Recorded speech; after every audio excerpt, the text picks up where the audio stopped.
ಕೊಟ್ಟಿದ್ದಾರೆ.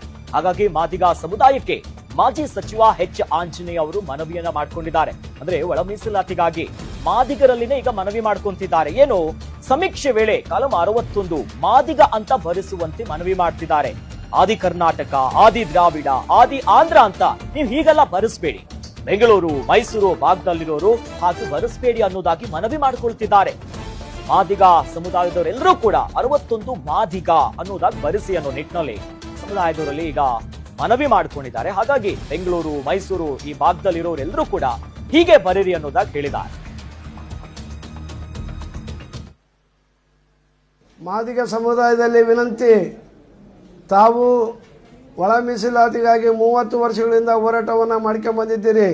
ಈಗ ಜಾರಿಯಾಗುವ ಎಲ್ಲ ಲಕ್ಷಣಗಳು ಇರುವುದರಿಂದ ಮತ್ತು ಸರ್ಕಾರ ಸಮೀಕ್ಷೆ ನಡೆಸ್ತಾ ಇದೆ ಮೇ 5ರಿಂದ 17ನೇ ತಾರೀಕಿನವರೆಗೂ.